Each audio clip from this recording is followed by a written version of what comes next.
Bonjour à tous, je suis en compagnie de Philippe Sange, qui a été attaquant avec l'Armada de 2012 à 2016. Salut Philippe, comment ça va? Bien, toi? Oui, super, merci. Je voulais savoir, premièrement, t'es rendu où dans la vie depuis ton passage avec l'Armada? Là, en fait, je suis encore dans le hockey. J'ai pas arrêté de jouer au hockey après. Je suis juste rendu à l'université à Concordia. Puis, je devrais finir mes études l'année prochaine si on joue au hockey. C'est sûr que je vais finir mes études, mais si on joue au hockey avec notre saison, il me reste un an à Concordia pour finir mon université. Puis là, à Concordia, justement, je sais que tu joues avec beaucoup d'anciens coéquipiers. Ça te fait quoi, justement, de retrouver ces joueurs-là qui étaient dans le junior avec toi, d'un sens? Ben c'est sûr, c'est le fun. Tu sais, je pense que justement avec la chimie qu'on avait avec l'Armada, avec tu sais, la valeur de l'équipe, on a essayé de beaucoup emmener de joueurs justement, qui sont sortis de l'Armada pour les emmener à Concordia. Puis je pense que c'est le fun, non seulement pour le programme de Concordia, mais pour moi aussi, vu que je joue beaucoup avec d'anciens coéquipiers. Là, avec les années, ça commence, les gars qui vont s'en venir, j'ai pas vraiment joué avec eux autres, là. Je suis rendu un peu trop vieux, mais non, c'est sûr, c'est le fun d'avoir des coéquipiers de l'Armada qui viennent avec toi après. Puis tu sais, justement, un club junior, souvent on pense à ça, c'est comme une espèce de famille. Tu sais, on va sur la route, on est pratiquement 24 heures sur 24 avec les mêmes joueurs. As-tu justement des bons souvenirs de l'Armada? Ça c'est quoi ton meilleur souvenir avec l'Armada? En fait, j'en ai plusieurs souvenirs qui sont quand même assez durs à départir, à savoir quel est le meilleur. Mais c'est sûr que tous les voyages dans l'Ouest, quand on partait, surtout mes 2 premières années, c'était des voyages de une semaine où on jouait des 4 games en 5 soirs. Tous les voyages d'autobus où on a resté pris sur les autoroutes ou dans le parc dans le parc. Je pense que c'était pour aller en Abitibi.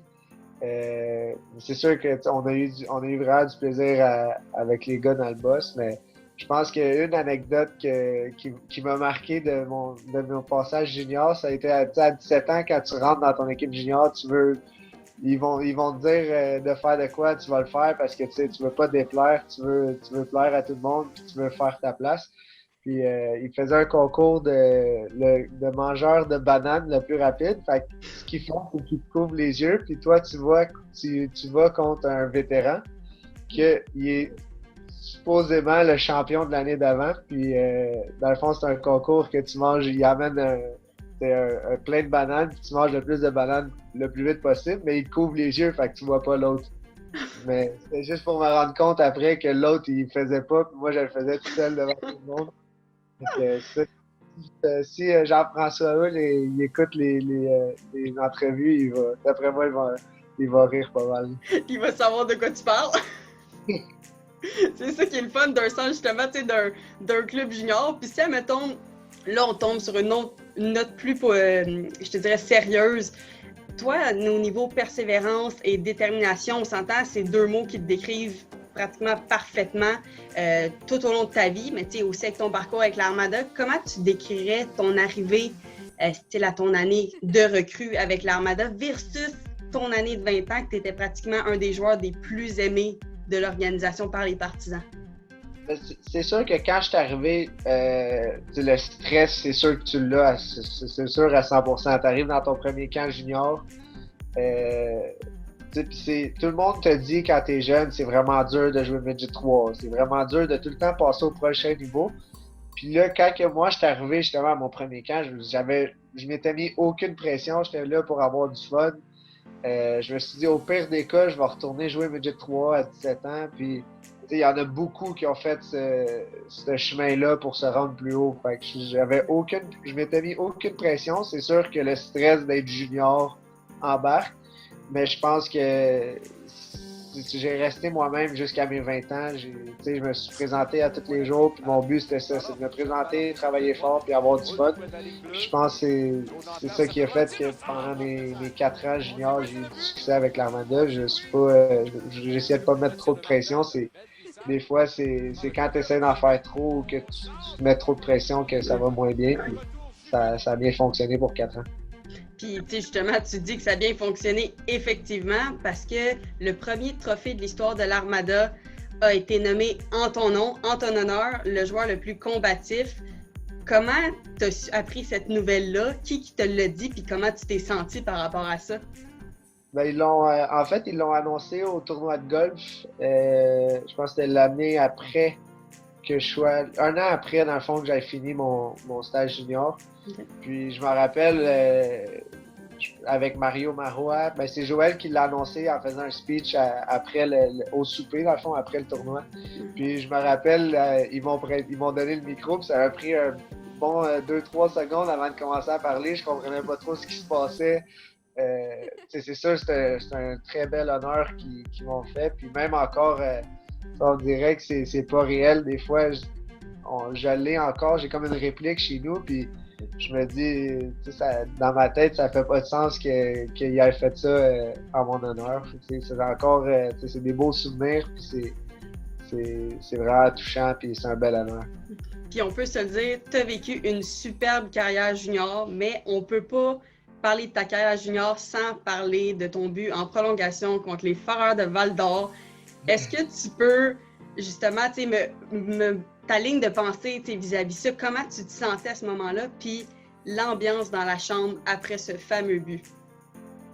C'était vraiment un moment extraordinaire, là. Surtout, j'ai de la misère à me rappeler, même après, juste après le but, j'avais beaucoup de la misère à me rappeler de ce qui venait de se passer. C'est comme quand j'ai, à le fond, l'arbitre a collé le but, dans le fond, c'est comme si je voyais plus rien après. Là. On a tous sauté aussi, mais c'est sûr que je suis allé le regarder des centaines de fois. Mais mon père, pendant tout l'été, je pense, après, même quasiment pendant 6 mois après, il le regardait quasiment tous les jours en ouvrant son ordi de job.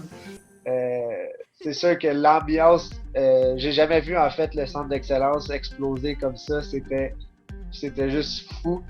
Puis dans la chambre aussi, après, tu sais, c'était pas juste le but en fait aussi, c'était juste le travail qu'on avait fait sur les 6 games avec l'écart de, je pense, c'était 40 points de différence. Il en parlait partout dans les réseaux sociaux, à RDS, il montrait tous les highlights. Puis, il parlait beaucoup de notre série à cause du fait qu'on menait dans la série, puis que tout le monde, tous les experts avaient prédit, je pense que c'était Foreur en 4 ou en 5. Je sais même pas s'il y en avait en 5. Là, donc, c'était plus ça aussi, c'était pas juste le but en tant que tel, je pense que c'était tout l'accomplissement qu'on avait eu dans ce moment-là. Puis je pense justement à ce match-là, j'ai entendu dire qu'après 3 périodes de prolongation, il n'y avait plus de dog, plus de poutine, plus rien, mais personne ne voulait s'en aller de son banc parce que ça a l'air que la game, justement, c'était complètement fou, complètement malade. Fait que vivre ça, c'est sûr que c'est pas mal d'émotions puis ça a dû être pas mal fun. Là. Non, c'était vraiment spécial. Puis je me rappelle, il n'y avait pas de banc libre. Déjà qu'en partant, pour une game de première ronde, il y avait vraiment beaucoup de monde. Puis je me rappelle, je pense que ce game-là, les Foreurs avaient compté. Puis il y avait comme juste une petite section. Il y avait compté le premier but, puis il y avait une section de Foreurs, puis il y avait juste ceux qui s'étaient levés. Mais quand on a scoré en prolongation, on les voyait plus partout. On les entendait plus. On les entendait plus partout. Il y avait vraiment beaucoup d'ambiance. C'était quelque chose.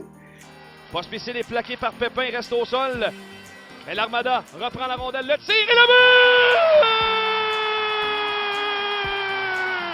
Philippe Sauge! Philippe Sauge! Philippe Sauge! Et l'Armada cause la plus grande surprise de l'histoire de la Ligue junior majeure du Québec! Puis en terminant, là, tu sais, je sais que toi, c'est sûr, tu as vécu beaucoup d'épreuves d'un sens. Évidemment, le sujet poche à cause de ta grandeur et tout. Le monde disait que tu serais pas capable peut-être de compétitionner dans une ligue comme la LHGMQ. C'est quoi tu dirais à des jeunes, justement, pas juste au niveau de la grandeur, mais au niveau de n'importe quel aspect de leur vie, qui se disent qu'ils sont pas capables ou qui se font dire qu'ils sont pas capables, qu'est-ce que tu leur dirais pour les motiver? Mais c'est sûr qu'en partant, il faut que tu aies de la détermination. Tu peux pas te laisser abattre par ce que le monde ils vont te dire. On dit souvent c'est toi qui fais ta propre chance. Puis je pense qu'avec la détermination, avec une bonne éthique de travail, tu peux faire ce que tu veux, tu peux accomplir ce que tu veux, mais c'est surtout par rapport au hockey ou même par rapport en fait à tes projets dans la vie. Si tu as du fun à les faire, si tu vas à l'aréna par exemple, puis tu as du fun à aller jouer au hockey, c'est sûr que tu vas être déterminé, puis tu vas avoir une bonne éthique de travail, puis ça va t'amener à surpasser ce que le monde vise. Puis c'est pas eux, en fait, qui vont faire le travail, c'est toi-même. Fait que c'est sur toi qu'il faut que tu te concentres, puis faut que tu les laisses faire. Ben, super, merci beaucoup Félix, c'était super apprécié comme entrevue. Puis on te souhaite vraiment le meilleur dans le hockey à Concordia, mais aussi dans tes études. Parfait, merci beaucoup. Merci. Toi aussi.